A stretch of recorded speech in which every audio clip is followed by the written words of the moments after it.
आरती श्री रामायण जीवती कीरति करे ललित सिरवी आरती श्री रामायण जीवती कीरति करे ललित सिरवी गावत ब्रह्मा दिग्मुनि नारद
श्री सरस्वत्यै नमः। श्री जानकी वल्लभो विजयतीतराम।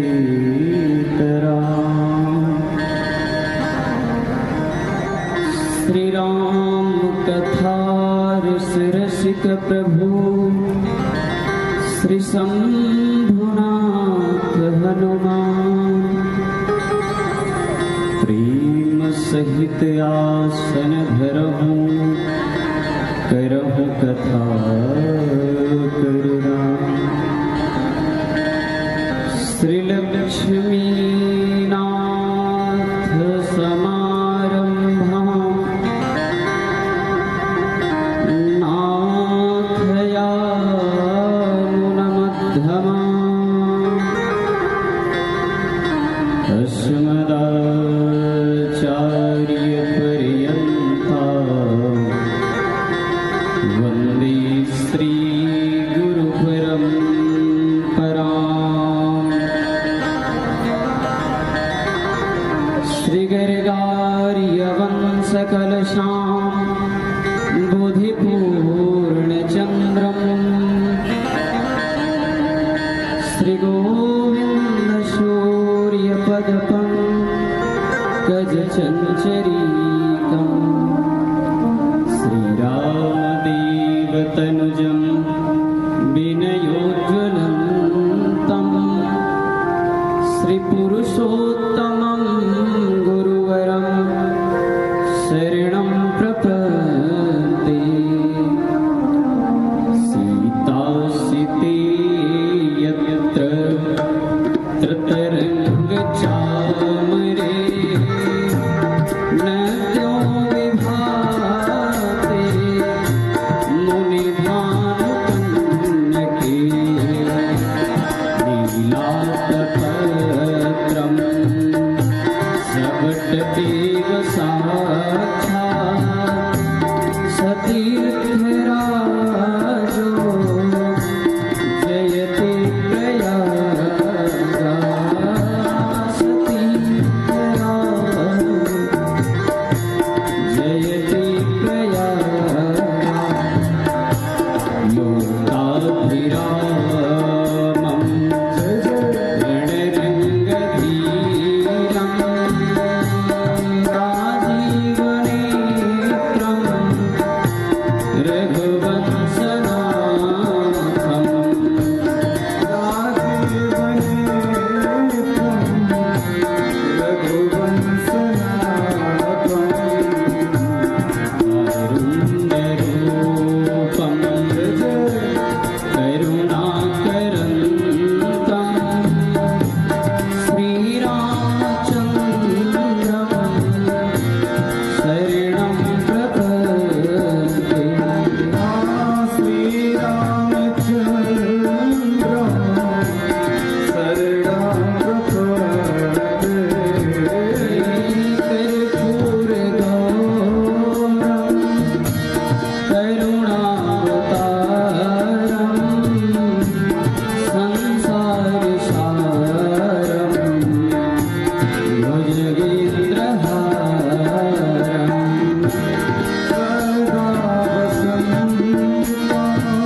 अकारण करुणा वरुणाले भगवान श्री राघवेंद्र की बांधवी प्रतिमूर्ति श्री रामचरितमानस कथा।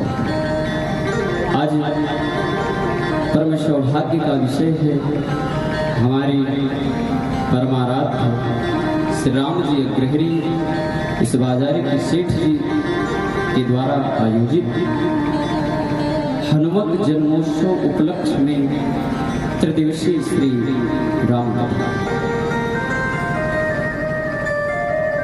भगवान के परम भक्त हमारे हनुमान जी हैं और हनुमान जी के परम भक्त हमारे राम जी सेठ अथक शारीरिक श्रम और हमारे इन बाल मंडली की कलाकारों के भी श्रम से विलंब तो हुआ, लेकिन उचित समय पर आयोजन हो गया। इस कथा को हम सब जहां सुन रहे हैं, यह क्षेत्र परम पावनी हमारी जन्मभूमि का क्षेत्र है। हमारा परम सौभाग्य है कि हम अपनी इस जन्मभूमि के धरा पर भगवान श्री हनुमान जी को, उनके स्वामी श्री राम की कथा को अपनी इस तुच्छ वाणी से सुनाऊंगा। भगवान की कथा सब सुनते हैं। इस बाजार में अक्सर कथाएं होती रहती हैं। कथा सुनना कोई बड़ी बात नहीं है। कथा सुन करके अपने जीवन में उतारना ये बहुत बड़ी बात है।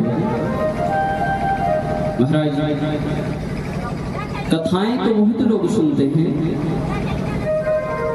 और उसके बाद भी उनके जीवन की दशा नहीं सुधरती, इसलिए उस कथा का कोई अर्थ नहीं रह जाता। कथा सुने और सुन करके उसको अपने जीवन पर उतारे। भगवान श्री राघवेंद्र की जन्मभूमि यहाँ से सन्निकट हुई है और उसी जन्मभूमि के धरा से हमारे अशोक भैया संगीत की मंडली के साथ उपस्थित हुए हैं। हमारे तीर्थराज प्रयाग से कुछ वेद पाठी लोग भी आए हैं और लाइव के माध्यम से हमारे पूज्य गुरुदेव भगवान भी इस कथा को सुन रहे हैं। भगवान श्री राम की कथा गोस्वामी तुलसीदास जी ने 7 कांडों में वर्णन किया है और 7 कांडों में इस कथा को मानस के रूप में वर्णन है, रामचरित मानस की। और उस मानस को अक्सर सब लोग पढ़ते हैं। उसी मानस के माध्यम से हम सब इस कथा को श्रवण करेंगे। मानस के रचयिता पूज्यपाद गोस्वामी तुलसीदास जी एक चौपाई में मानो भगवान श्री राम का दर्शन कराते हैं और गोस्वामी जी की इस रचना ने इस अखंड भारत भूमि को राममय बना दिया। कई वर्षों के बाद प्रभु श्री राम की प्राण प्रतिष्ठा हुई, बड़े आनंद उत्सव के साथ मनाई गई और हम सब भी भगवान के जन्म से ही कथा को प्रारंभ करेंगे। ये राम कथा क्या है? भगवान श्री राम मर्यादा की मूर्ति है। रामो विग्रहवान धर्म, भगवान ही धर्म की मूर्ति है और उस धर्म की मूर्ति श्री राम का जन्म अवधपुरी में हुआ। अवध उसका नाम क्यों पड़ा? सबके मन में विचार आता है। कई संतों का कथन है अवध का अर्थ होता है जहां किसी का वध न होता है। अवध जहां चींटी जैसे छोटे जीव का भी वध न होता है, ऐसे ही राज्य को अवध कहते हैं। और जिनके पुत्र के रूप में परमात्मा है, उनका नाम दशरथ जी है। चक्रवर्ती महाराज दशरथ के नाम का अर्थ होता है दसों दिशाओं में जिनका रथ भ्रमण करता हो, ऐसे महापुरुष का नाम दशरथ है। राम कथा है क्या? तो एक संत की वाणी है छोटे चित्र के रूप में, हम सब जानते हैं राम कथा है क्या। जय जय राम कथा, जय श्री राम कथा, जय जय राम कथा, जय श्री राम कथा, जय जय राम कथा, जय श्री राम कथा, जय जय राम कथा, जय श्री राम कथा। जिसे श्रवण कर मिट जाती है, जिसे श्रवण कर मिट जाती है जन्म जन्म की कथा। जय जय राम कथा, जय राम कथा, जिसे श्रवण कर मिट जाती है जन्म जन्म की कथा। जय श्री राम कथा, ओ जय जय राम कथा,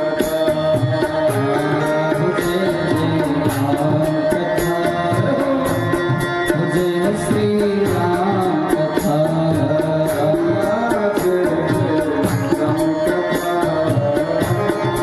जय श्री राम महामोह महिषी शिवसाला, राम कथा कल की करताला। महामोह महिषी शिवसाला, राम कथा काली कराला। राम कथा काली कराला, राम कथा राम कथा ससी किरण समाना, संत चकोर कर जय पाना। राम कथा ससी किरण समाना, संत चकोर कर जय पाना। सुनकर तू भी अमर हो जाए, सुनकर तू भी अमर हो जाए श्री हनुमंत की कथा। जय जय राम कथा, जय श्री राम कथा, ओ जय जय राम कथा, जय श्री राम।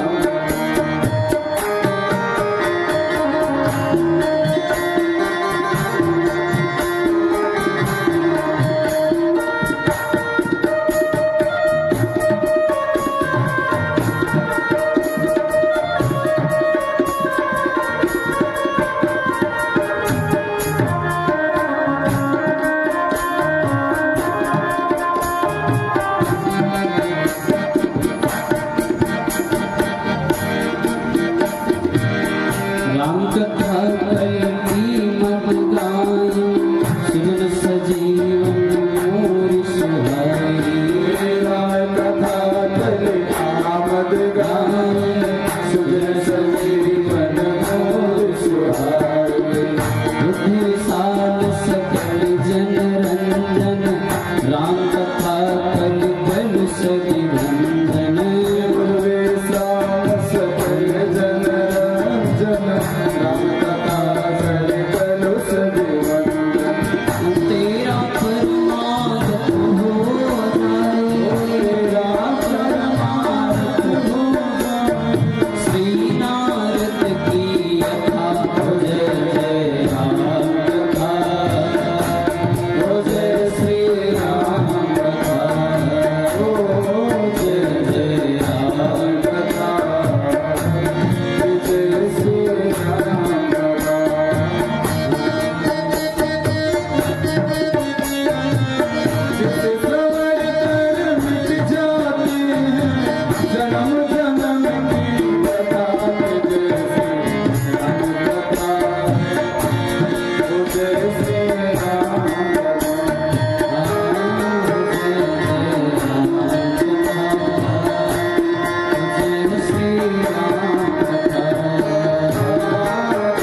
सोचन कपि कहा संग संग बीता ये परम विरहा तुलसी का सोचन कभी कदम सब मीठा राम समुद्र गुण वर्णन लागा सुनत सीता कर दुख भागा रामचंद्र गुण वरने लागा सुनत सीता कर दुख भागा तेरा भी सब दुख भागे तेरा भी सब दुख भागे मेरी माँ सीता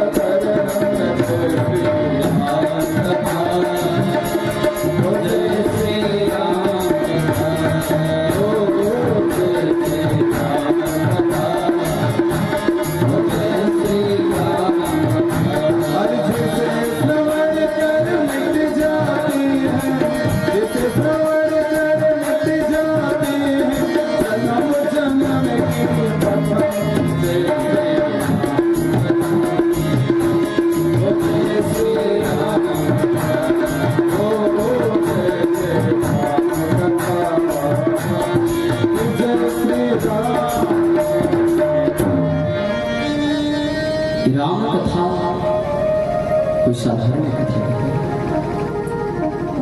भगवान के जन्म के 5 कारण मनुष्य में वर्णन। भगवान जन्म क्यों लिए, भगवान इस धरा पर क्यों आए, परमात्मा श्री राम का जन्म अवधपुरी में क्यों हुआ, तो इसका 5 कारण मनुष्य में वर्णन।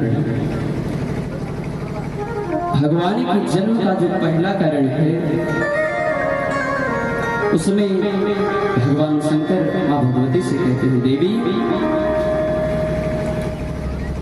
भगवान श्री विष्णु जो आदि और मध्य और अंत तीनों की साक्षी है, इस सृष्टि के पालनहार प्रमुख देव, जिनसे पूरी सृष्टि ब्रह्मांड देव गण मनुष्य यक्ष किन्नर सबकी उत्पत्ति होती है, वो भगवान श्री विष्णु है।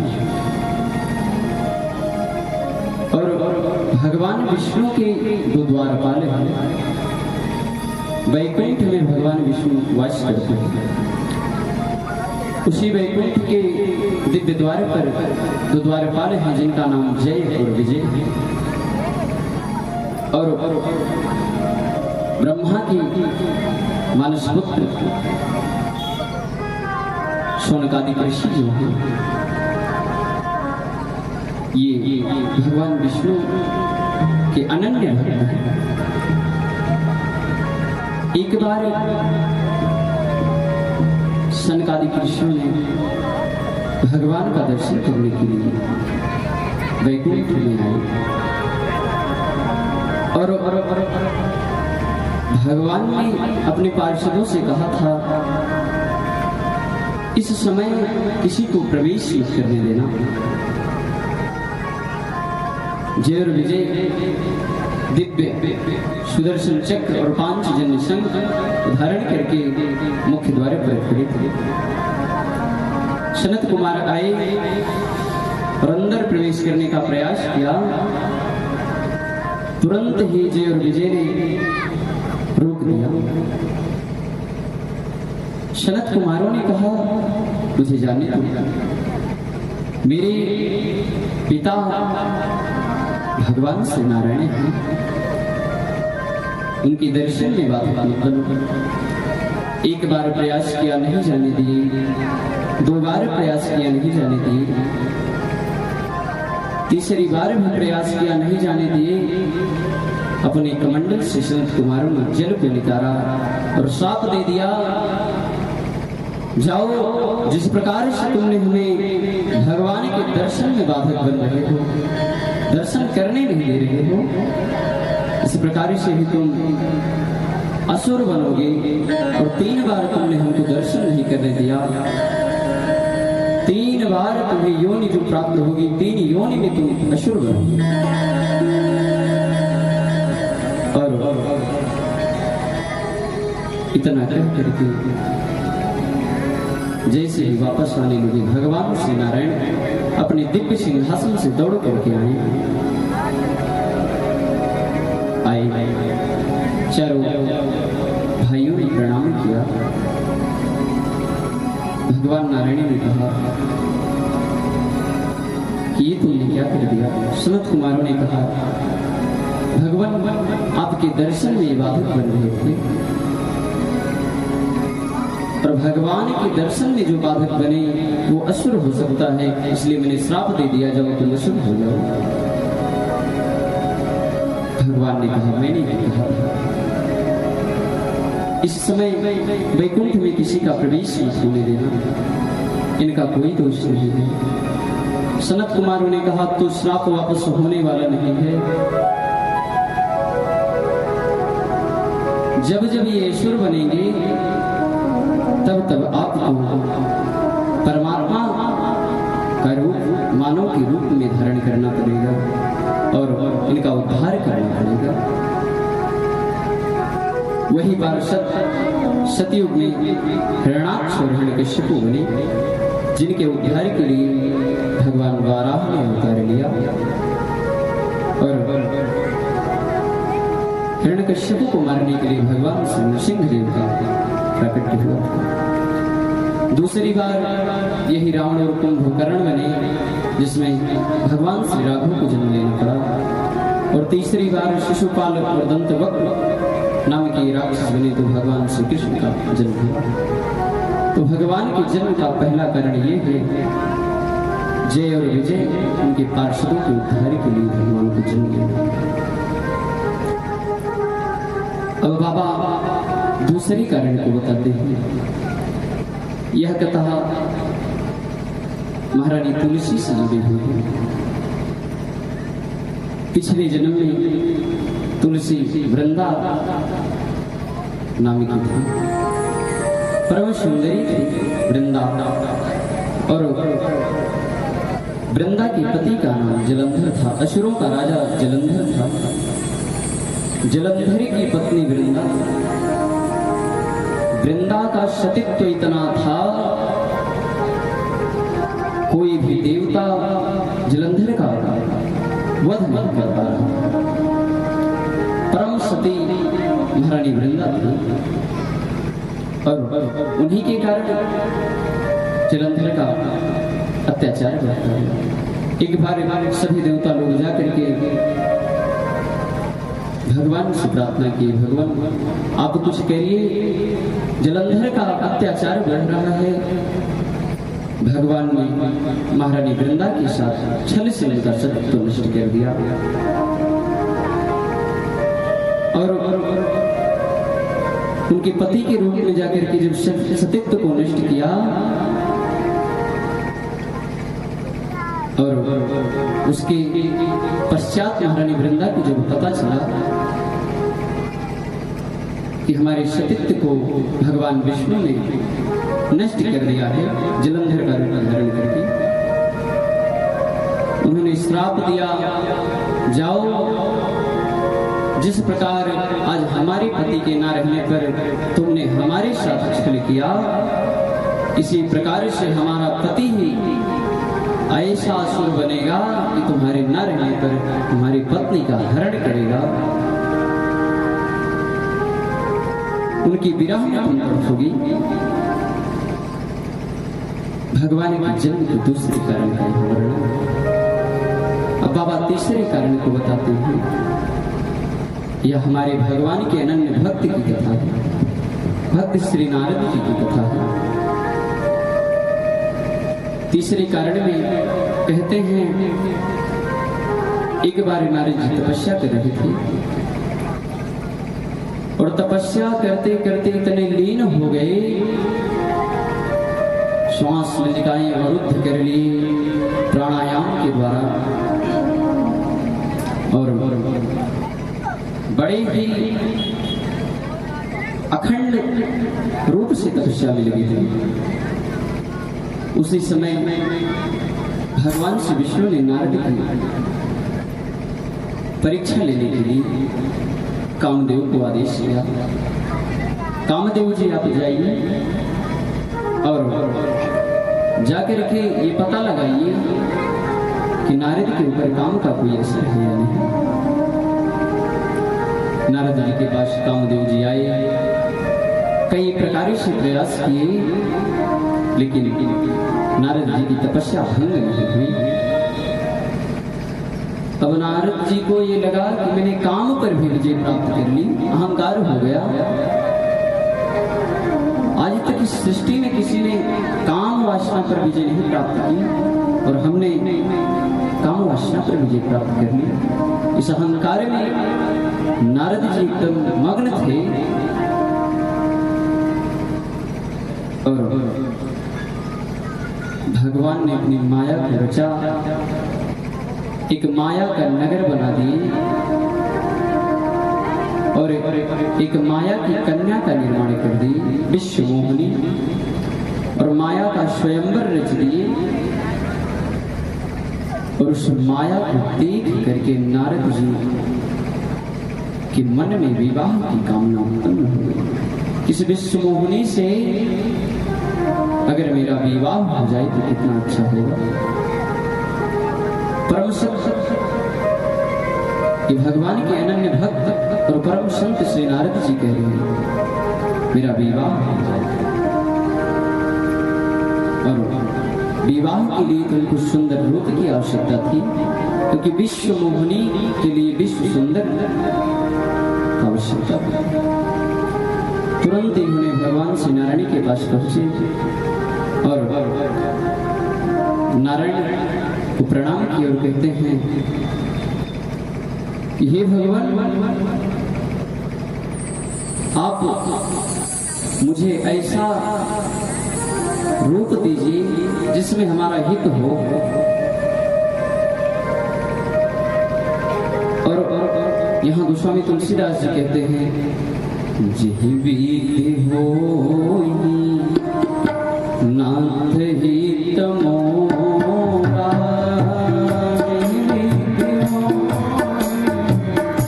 नाथ हित मोरा, आकरहु सुवेद दास मैं तोरा, करहु सुबेद दास मैं तोरा। जहि बीत होई नाथ हित मोरा,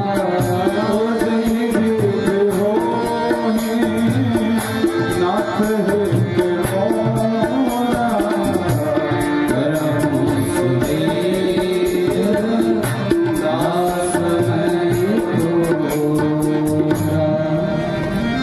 नारद जी ने जब इतना कहा तो भगवान विष्णु ने अपने मन में विचार किया और बंदर का स्वरूप नारद जी को प्रदान कर दिया। महाराज गए थे विश्व सुंदर का रूप लेने और इनको बंदर का रूप दे दिया। हित तो तुम्हारा इसी में है, भगवान ने अपने मन में कल्पना की। और नारद जी जाकर के उस स्वयंवर में सबसे आगे जो सिंहासन था उस पर विराजमान हुए। शंकर जी के 2 गण बगल में बैठे थे, बड़े प्रसन्न हो गए। तो नारद जी को लगा मेरे स्वरूप भगवान ने मुझे इतना अच्छा प्रदान कर दिया है कि इस सभा में सब देख के मेरे रूप को हंस रहे हैं। अब नारद जी को तो पता नहीं है कि भगवान ने कौन सा स्वरूप उनको दिया है। और स्वयंवर प्रारंभ हुआ, भगवान विश्व सुंदरम का रूप धारण करके आकर के बैठ गए सुंदर के उच्च सिंहासन पर। स्वयंवर प्रारंभ हुआ, नारद जी को लगा विश्व मोहिनी आएंगी, इस सभा में सबसे सुंदर मैं हूँ, मेरे गले में वरमाला को डालेंगी और मुझसे विवाह हो जाएगा। विश्व मोहिनी आई, एक तरफ से सभी राजाओं की प्रदक्षिणा करते हुए दर्शन कर रही हैं और जैसे ही नारद जी के पास पहुंची जोर से डर गई। नारद जी को लगा मैं इतना सुंदर हो गया हूं कि विश्व मोहिनी मुझसे डर गई। इधर नारद जी से उच्च सिंहासन पर हमारे भगवान विष्णु विश्व सुंदर का रूप धारण करके बैठे थे और विश्व मोहिनी जा करके उन्हीं के गले में वरमाला को डाल दिया। अब नारद जी का क्रोध, नेत्र जो है क्रोध से रक्त की तरह रंजित हो गए, पूरे तन को गिड़गिड़ाहट होने लगी, पूरे तन से उनके दिव्य ज्वालाएं निकलने लगी। और शंकर जी के गण तो गण ही हैं, बुला करके दर्पण सामने रख दिए। और नारद जी ने जब अपने स्वरूप को देखा, लगे भगवान विष्णु को गालियां देने। अब भगवान विष्णु तो अपनी ही माया की रची। नारद जी गाली देते देते पहुंचे वैकुंठ में जाकर के और कमंडल में जल लिया, कहा आज मैं श्राप देता हूं, तुम्हें अहंकार हो गया है कि मैं विश्व का सुंदर हूं, विश्व में मुझसे सुंदर कोई नहीं है। आज आपने मेरे हमारे साथ छल किया है। मैंने आपसे सुंदर रूप मांगा, आपने मुझे वानर का रूप दे दिया। कितने कपटी हैं आप। और हाथ में जल लेकर के भगवान से नारद श्राप देते हैं।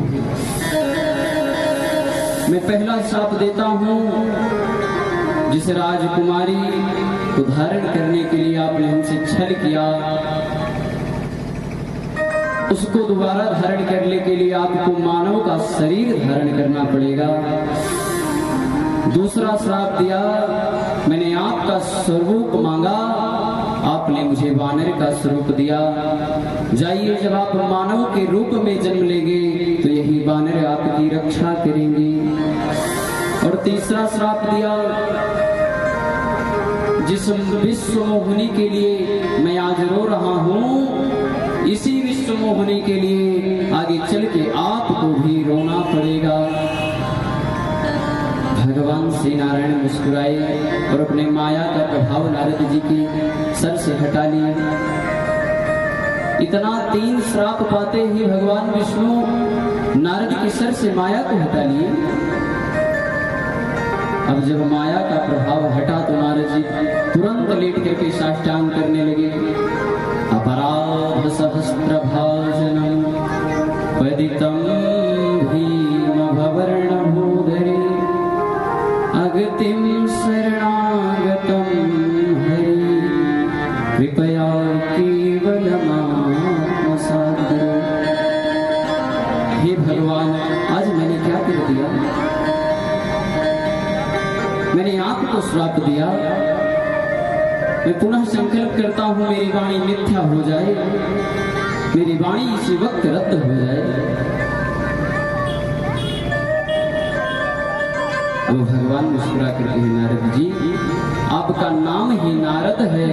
नारद, जिसकी कही हुई वाणी कभी रद्द ना हो, उसे ही तो नारद कहते हैं। बहुत भगवान विष्णु ने समझाया और कहा, ये मेरी ही रची माया है और मेरा ही रचा माया का स्वयंवर।